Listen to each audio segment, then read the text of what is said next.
Hi guys, this is Bella G, stylistang pasyonistang nagmamaganda. Kung bago ka sa YouTube channel ko, pareho lang tayo.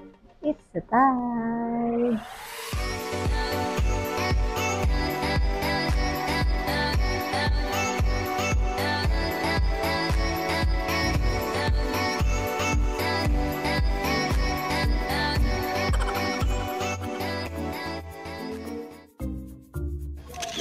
Hi! Fresh ng client ko, no? Sobrang fresh. So, we're going to fix the roots only. So, pinipix natin to ma'am every, when? 3 weeks, no? 3 weeks to 4 weeks. Okay. Ayan. That's the wisdom hair. A lot of wisdom here. One of my regular client, pinakabongga kong client, wearing a pink, sexy dress. Wow. My God, full support nga ang client ko. Siyempre! I love you, Miss Belle! Okay, thank you so much, ma'am. Magro-roots kami kay ma'am using 7.1 and 6 to covering the gray. Of course, using L'Oreal 6%. Okay. So, with the mixture, of course, dapat tama yung mixture natin. Ayan. With my icy na kakaiba. Yun po siya. Maganda. So, magpo-color kami ni Paul. Of course, my lovely client. So, ayan na nga, gagawin niya yung aming roots touch up.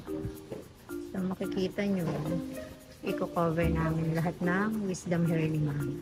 Actually, yung wisdom hair niya is konti pa lang. Kaya lang, ayaw niya rin nakikita yung black niya. Exact.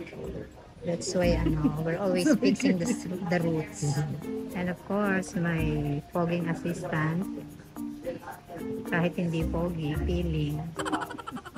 That's all. So, ayan, tuloy-tuloy lang niya i-roots. So, rich application, no? Para mas intense yung covering.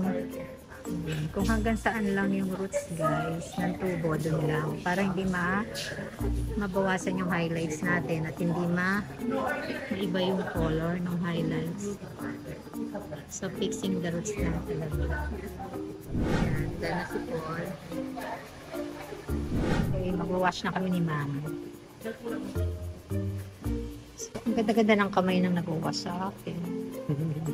Laki-laki ng kamay.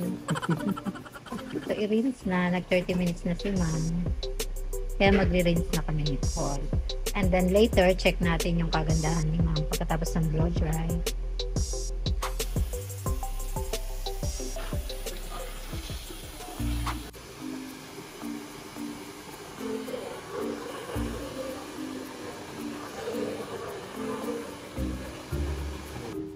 Ang ganda na ng client ko. Tapos na.